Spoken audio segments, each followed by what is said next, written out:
Professor João Batista. Bom dia a todos e a todas. Nossa chapa Unir para Renovar, ela nasceu a partir da insatisfação presente em muitos que fazem a comunidade uesiana e que buscam um anseio pela renovação das práticas dentro da Universidade Estadual do Ceará. Nós, no meu caso particularmente, João Batista, sou professor desta universidade desde 1993, embora minha relação com a UES tenha iniciado em 1988, quando ingressei aqui como estudante do curso de Pedagogia. Então, tenho desde então mantido uma relação de muita proximidade, uma relação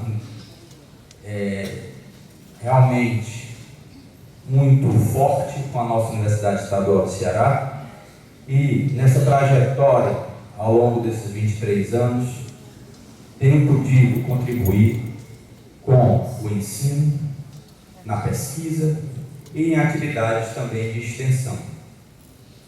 No campo da gestão, tive a oportunidade de exercer alguns cargos na UES, desde a chefia de departamento, quando nós tínhamos departamento na UES, a direção da Faculdade de Educação de Itapipoca, coordenação e vice-coordenação de mestrado acadêmico, pró-reitoria de graduação, pró-reitoria de pós-graduação e pesquisa, e atualmente estou na vice-coordenação do Programa de Pós-Graduação em Educação da UES. Esse conjunto de cargos pelos quais passei me habilitaram a ter a experiência necessária para hoje apresentar o meu nome, juntamente com o nome da professora Isabel Florindo, para a consulta a esta comunidade, a fim de que possamos, juntos, renovar essa nossa universidade. Entendemos ser necessário, neste momento, uma mudança quanto às práticas de gestão e, no nosso caso, iremos, na nossa administração, realizar uma aproximação efetiva com todos os centros, faculdades, instituto superior, departamentos administrativos e movimento estudantil. Essa aproximação se dará por meio de visitas de trabalho, encontros de trabalho, que acontecerão semestralmente entre a administração superior, formada pelo reitor, vice-reitora e pró-reitores, com cada uma dessas instâncias. Sentimos que isso é fundamental para que possamos, primeiro, ter uma perspectiva real das necessidades de cada centro, faculdade, instituto superior, departamentos administrativos e movimento estudantil. Além disso, nesses momentos teremos a oportunidade de buscar construir juntos propostas de solução para esses problemas e prestar contas do que está sendo feito, do que está sendo gasto pela universidade, seja do seu próprio orçamento, seja do orçamento do que vem sendo administrado pelo próprio instituto vinculado, do qual a UES mantém, né, que orienta, né, que organiza muitos dos recursos, né, da Universidade UIEPA. Além disso, no campo do ensino, nós pretendemos fortalecer todos os cursos da universidade com atenção especial para os cursos de graduação e os cursos de pós-graduação. Os cursos de graduação temos um desafio muito grande, no sentido de garantir que esses cursos de graduação tenham uma infraestrutura necessária para as suas aulas práticas. Hoje, nós temos uma deficiência visível em relação aos laboratórios de ensino dos nossos cursos, seja na capital, seja no interior. Isso temos observado claramente nas nossas visitas às unidades da UES. Gostaria, como pensamos uma gestão compartilhada, uma gestão participativa, entendemos que esse é o caminho, criando um novo espaço de diálogo direto com a comunidade uesiana, além do fortalecimento dos colegiados. Diante disso, gostaria de compartilhar esse tempo também com a nossa vice-reitora, candidata a vice-reitora, professora Isabel Florindo, e complementará nossas ideias. Obrigado.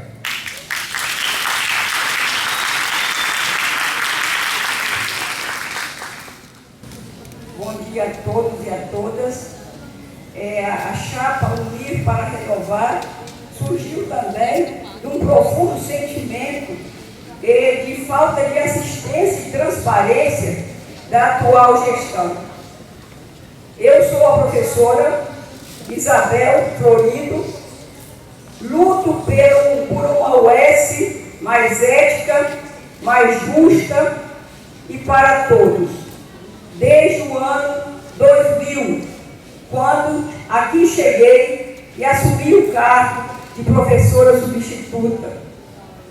Neste período, manifestei o meu desejo de realizar pesquisa e fui intimidada, porque me disseram que professor substituto era contratado exclusivamente para dar aulas e aulas, não importando qual a disciplina fosse. Mesmo assim, não desanimei, não desisti.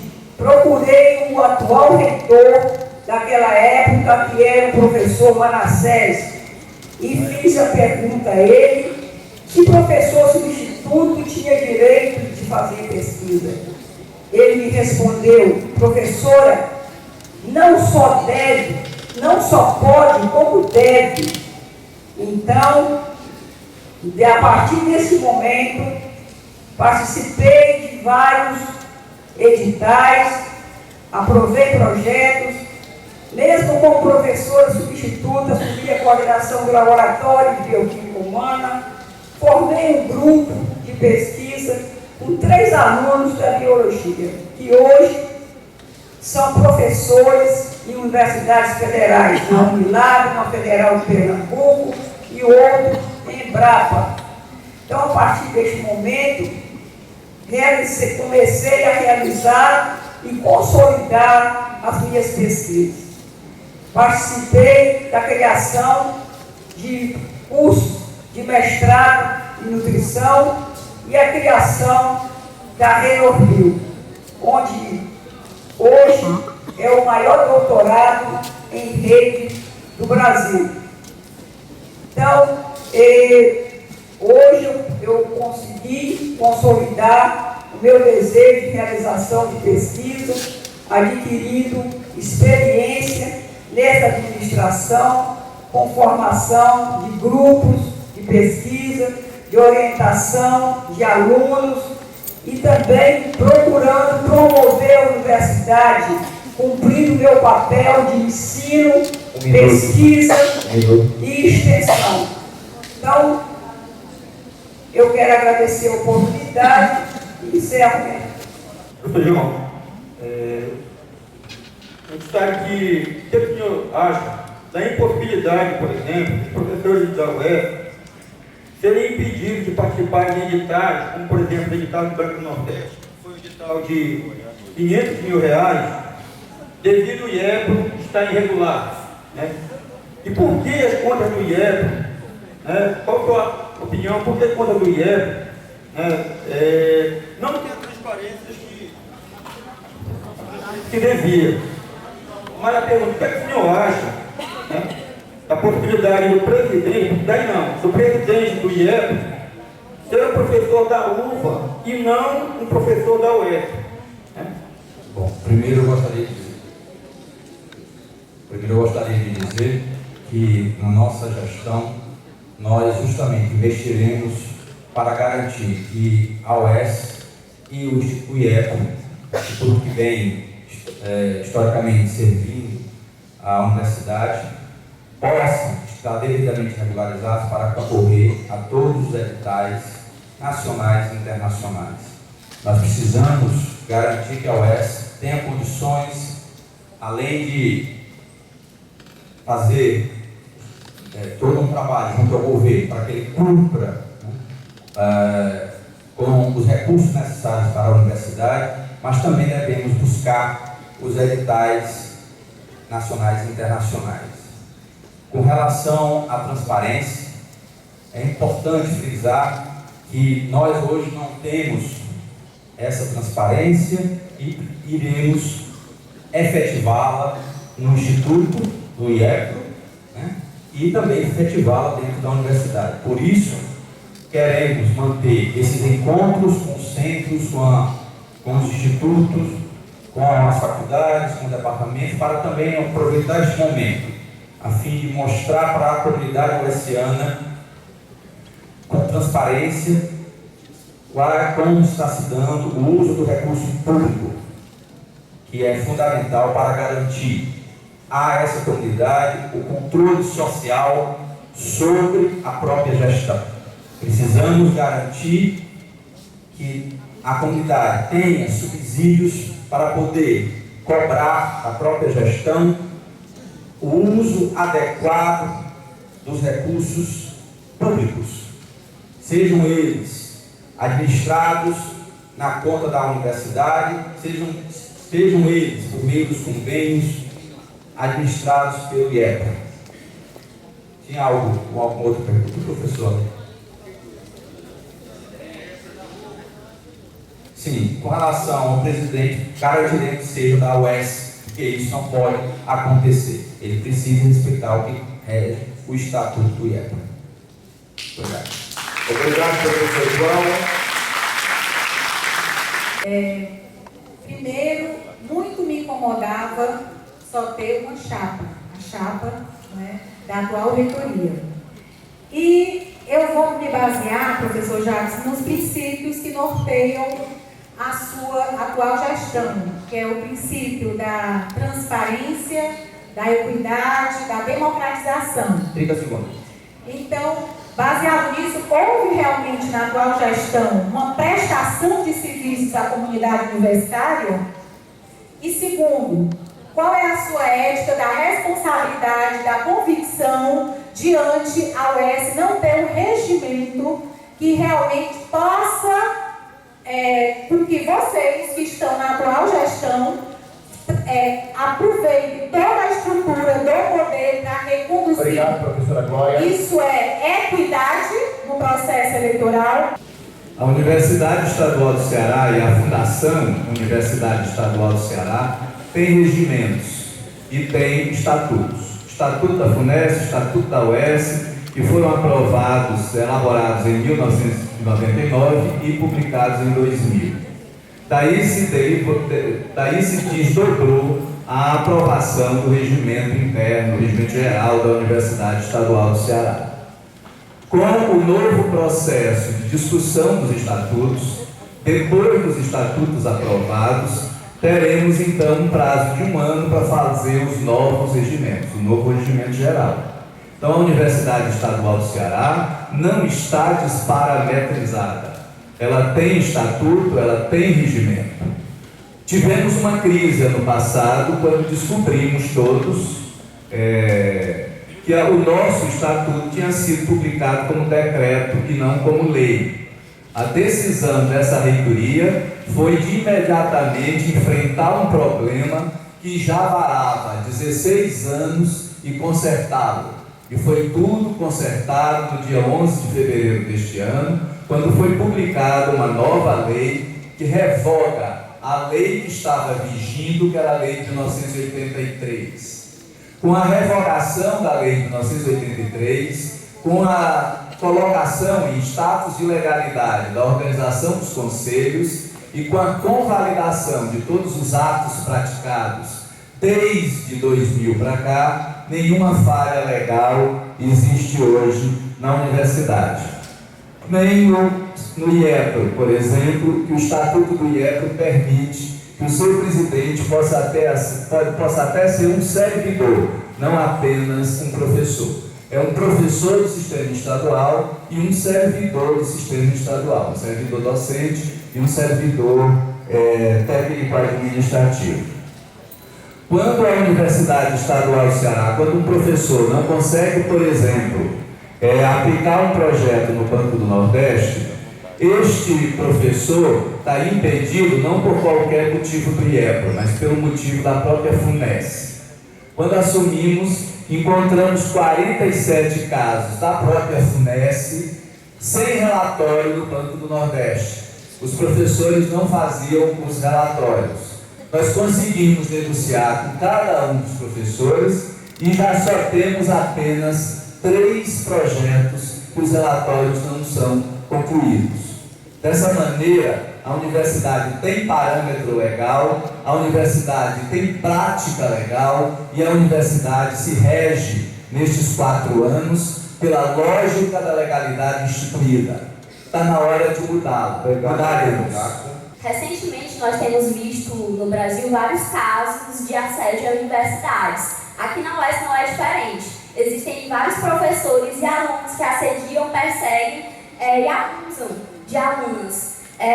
Alguns desses casos chegaram à ouvidoria, existem denúncias, mas nada é feito. Os casos parecem que estão engavetados, estão parados. É um processo lento e burocrático que, inclusive, impede que alguns membros denunciem, porque você faz a denúncia, mas continua encontrando seu assediador pelos corredores. Então, os professores e alunos seguem intocados e as mulheres seguem silenciadas. Ou seja, é uma violência muito grande que tem acontecido conosco. Obrigado. Eu quero saber como é que vocês pretendem agilizar esse processo. Eu gostaria de dizer que não compactuo em nada com qualquer tipo de manutenção de uma situação dessa natureza.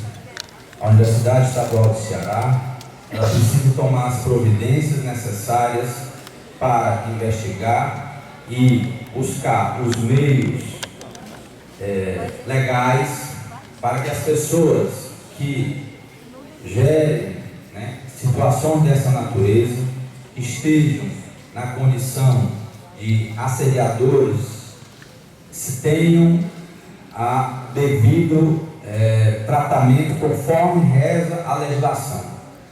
Nós temos que garantir segurança a todos que estão na Universidade Estadual do Ceará e precisamos efetivamente que haja um respeito entre professores, estudantes e servidores.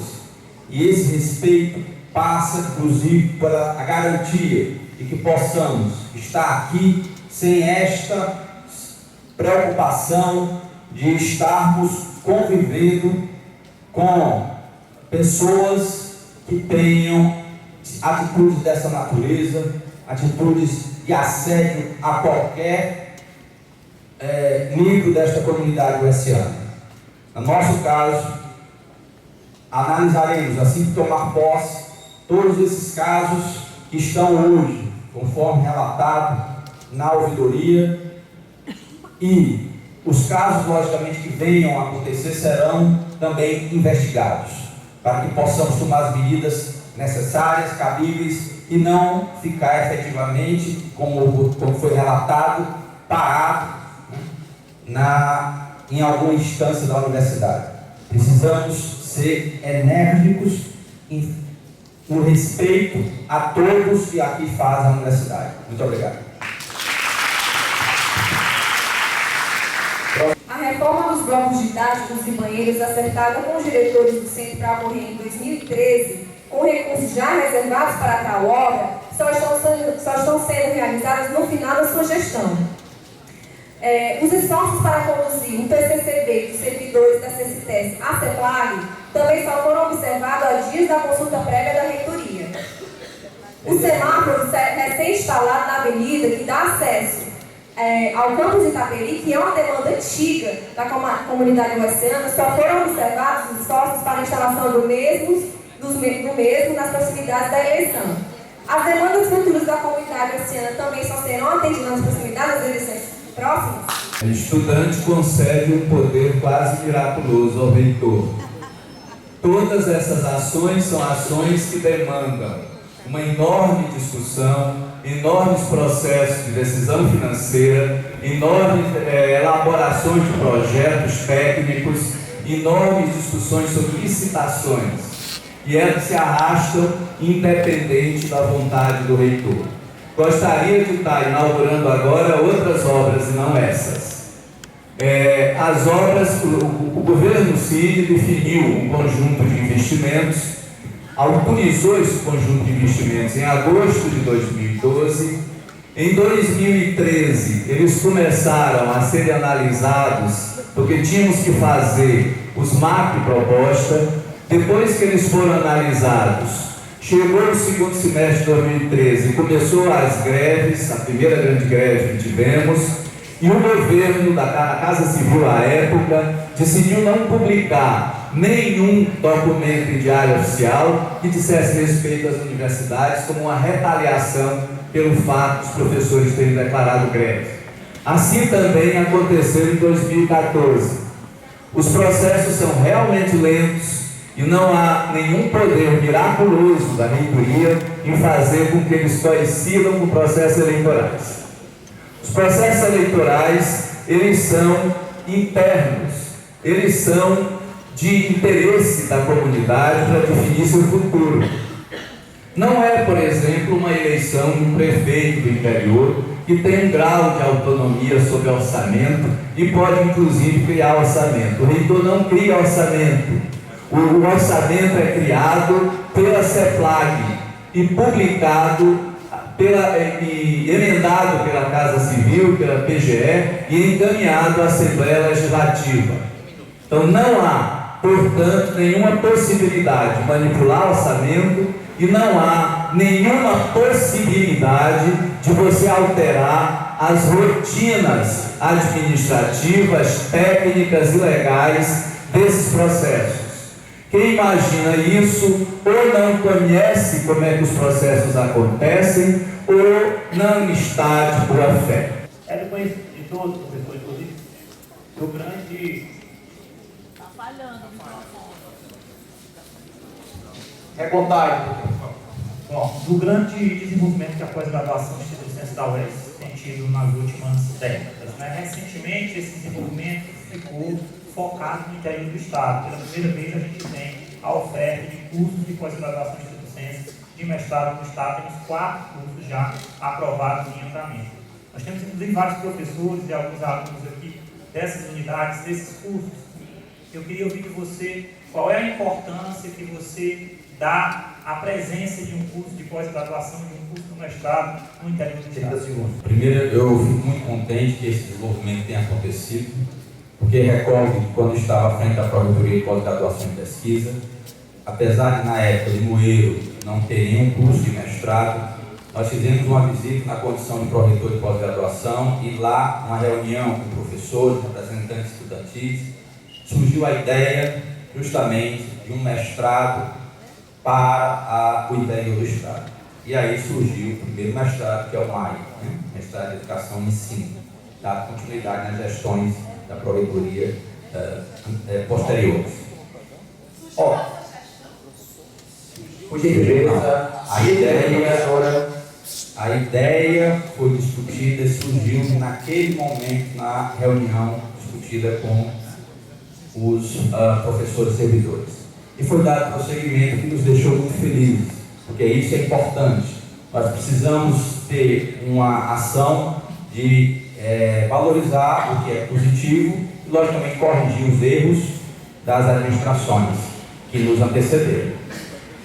Nós teremos todo o interesse de reconhecer as competências instaladas no interior. Nós temos em outras unidades, não só as que hoje tem curso, para podermos ampliar a pós-graduação, estrito senso, assim como lato senso, nas unidades. Essa é uma demanda que temos sentido nas nossas visitas às faculdades do interior, e isso faremos efetivamente na nossa gestão, reconhecendo essas competências, gerando programas em rede, não somente os apoiados por programas federais, como são os dois desses que estão hoje no interior, mas também programas da própria universidade em rede. Não só criar esses cursos no interior, como a nossa gestão pretende apoiar, porque não adianta nada criar um curso de pós-graduação estrito senso no interior e esses cursos não terem apoio, suporte para o seu crescimento que deve, porque ficar no 3 a vida toda termina sendo fechado por acaso.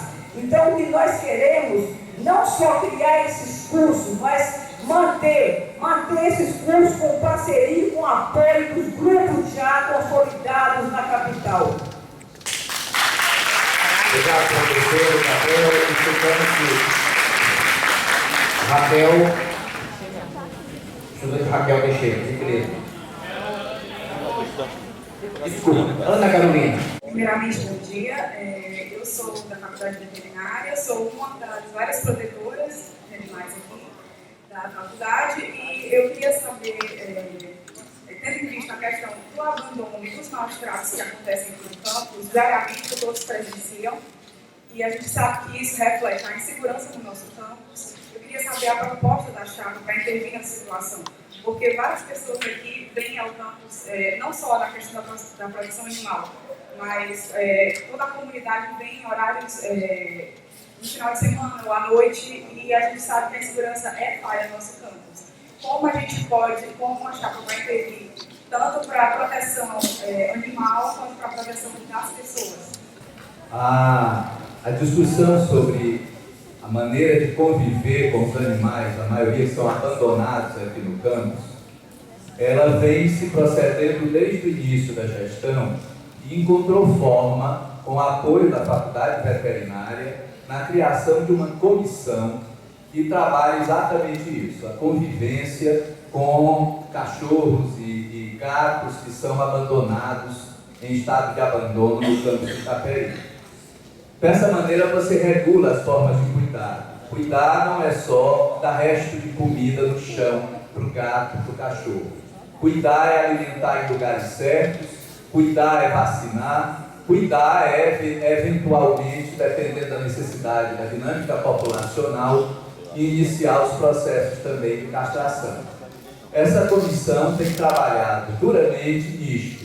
Inclusive já foram criados e definidos 5 lugares para serem lugares de arraçoamento, lugares onde você possa definir que ali se concentra a alimentação dos animais e elas são uma alimentação baseada na qualidade, na discussão sobre as rações e não com restos de comida que apodrecem no chão.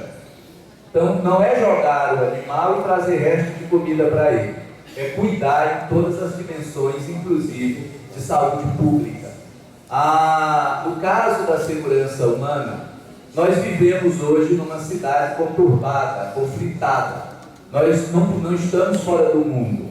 As questões de segurança do entorno, as questões de segurança da cidade afetam o campus. E ao afetar o campus, nós precisamos de soluções. Na gestão do governador Cid, tentamos encontrar uma solução e nos foram redadas todas as alternativas. Quando iniciou a gestão Camilo, levamos essa discussão para ele e a vice-governadora Isolda Sela entendeu que a segurança dos campi das universidades públicas estaduais deveriam ser incluídas entre as prioridades de segurança do Estado, dada a especificidade da questão da segurança dentro de um campus. Como deve ser feita essa segurança dentro de um campus? Isso desdobrou um grupo-tarefa que concluiu o seu trabalho. Estava previsto para 3 meses, levaram 6 meses, gente da Secretaria de Segurança e da Casa Militar. Esse grupo-tarefa construiu o seu trabalho com indicadores, com parâmetros, com mapeamento do que fazer e elaborou uma proposta que nos foi entregue à reitoria da universidade. Como é período de campanha, nós discutimos com o secretário de Segurança a apresentação dessa questão para toda a comunidade universitária depois do processo eleitoral. Sou representante do Centro Acadêmico do curso de Biologia e venho relatar que a biologia sente na pele a criminalização do campo. Na segunda e na terça dessa semana, houve assaltos a 2 alunos indo para a aula, próximo ao bloco da pós-geografia. E na madrugada de quarta-feira para quinta, o centro acadêmico foi invadido e assaltado. Portanto, com todos esses acontecimentos em apenas 3 dias, gostaria de perguntar qual a solução, porque o plano já temos. Então, qual seria a solução para esse índice de criminalização do campo seja diminuído? A segurança é muito grave na UES e apesar de a atual gestão ter assumido isso na proposta de trabalho quando se candidatou para a atual gestão, de ter assumido isso, ter sido um dos principais pontos, o principal ponto de um eixo do plano de gestão votado por essa comunidade. Infelizmente, a gente continua assistindo uma total insegurança nos campos da UES, não só aqui, mas nos campos da UES. Aqui o problema é grave, o problema em Fátima também. Então, nós temos uma proposta que envolve 2 eixos. Não podemos esperar apenas a solução do Estado, o plano tático está sendo discutido, precisamos agir.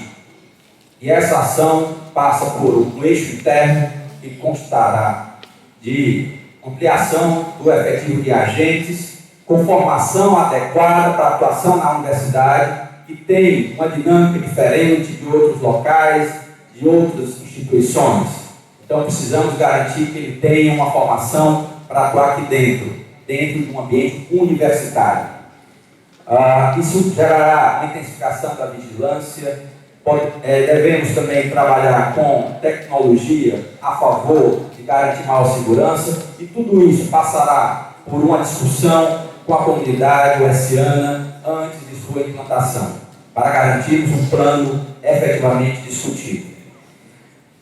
Isso é importante para que a gente possa não se repetir essas situações que estão aí quase diariamente acontecendo na UES, além dos furtos que aconteceram dentro da própria instituição, com relação ao patrimônio da própria instituição, como estão relatados pela própria imprensa, né? A imprensa tem noticiado essas situações, e se ela fosse noticiar todas as situações ocorridas na UES, a UES estaria bastante em evidência na mídia, né? De uma forma bastante negativa. Então, tenha certeza que atuaremos de forma dialogada, mas também de uma forma que possamos efetivar um plano de segurança e não ficar apenas no discurso durante 4 anos. Faremos um plano de segurança efetivo para poder também atuar junto às comunidades, que é o segundo eixo, as comunidades ao entorno, para aproximar mais essa universidade, ampliar a extensão e essa comunidade, o entorno da universidade, sentir a universidade como sua e também contribuir na proteção dessa universidade. Muito obrigado. A primeira coisa que eu queria dizer, enquanto um membro ferrenho do movimento estudantil dessa universidade, para as 2 chapas, é que, independente de quem ganhe, o movimento estudantil da UES está disposto a fazer os devidos enfrentamentos quando qualquer estudante aqui perder qualquer direito nessa universidade. Nesse momento, abre-se uma janela histórica para os estudantes da UES aqui nessa universidade, através do processo da Estatuinte. 30 segundos. E aí, o que a gente queria perguntar para a chapa 2, né? A gente do movimento estudantil conseguiu alguns avanços dentro das conferências, dentre elas, né, o fim da lista TRIPS, que está ali na faixa, e a paridade nas eleições para a reitoria, né? Porque vocês, estudantes, assim como eu, vão ter um peso eleitoral de 15% nessa eleição, mas podem chegar a um peso eleitoral de 50% na próxima, caso a gente consiga mobilizar. Isso é uma vitória histórica no movimento estudantil. Então, eu queria saber, na verdade, eu queria muito que as duas chapas respondessem essa pergunta, mas não previsto. Eu queria saber qual é o posicionamento da chapa 2 em relação a isso e o que baseia esse posicionamento. Esta reitoria apresentou, desde a sua formulação do plano de gestão, como um dos eixos a reforma dos estatutos. Esta reitoria apresentou uma proposta de estatuto como uma orientação guia para ser debatido pela comunidade em comparação com o estatuto em vigor.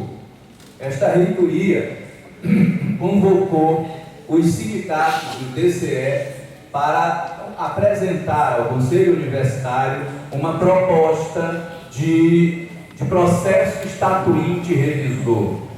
Esta reitoria administrou, gerenciou a reunião da Comissão Central do Processo Estatuinte Revisor em todos os momentos e levou para o Conselho Universitário a proposta realizada aqui nesse lugar pela Conferência Geral do Processo Estatuinte Revisor.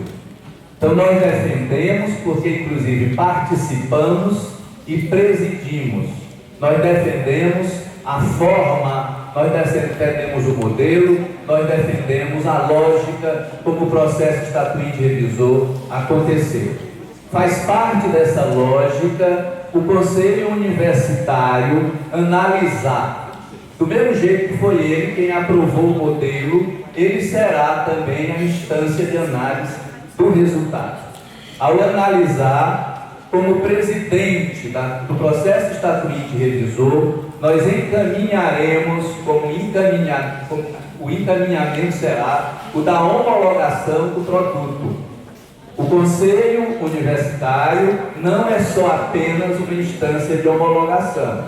E o Conselho Universitário poderá apreciar a proposta na sua integralidade.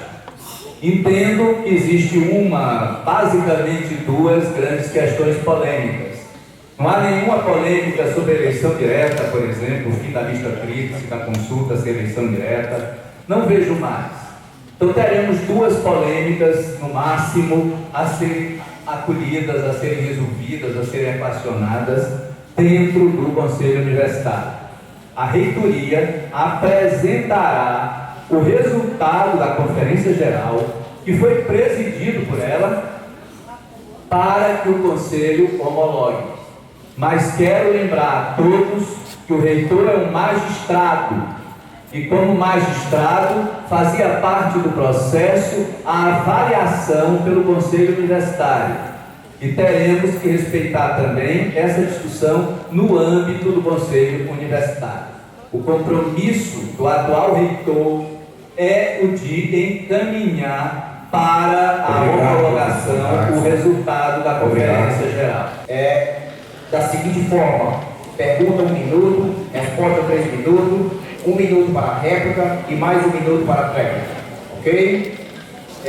Já houve um sorteio e a primeira chapa a realizar a pergunta é a chapa número 1. Então o professor João fará a pergunta ao professor Jackson Oilga. 1 minuto. No seu plano de trabalho, como candidato a reitor em 2012, foi prometido seria desenvolvida e implantada a política de segurança cidadã e patrimonial na UES. No plano de gestão 2012-2016, o principal projeto definido pela comunidade acadêmica do eixo 5, democratização e modernização da gestão, foi elaborar e implantar um plano de segurança para os campos da UES. Na sua gestão, cada vez surgem mais casos de furto e assalto com uso de arma, inclusive noticiados pela imprensa, põe em risco a vida das pessoas. Por que foi realizado o que foi prometido e deliberado como prioridade para a UES e o que o senhor pretende fazer se eleito for? A universidade não tem autonomia administrativa, autonomia financeira e autonomia patrimonial. Portanto, todas as decisões são tomadas no âmbito do governo.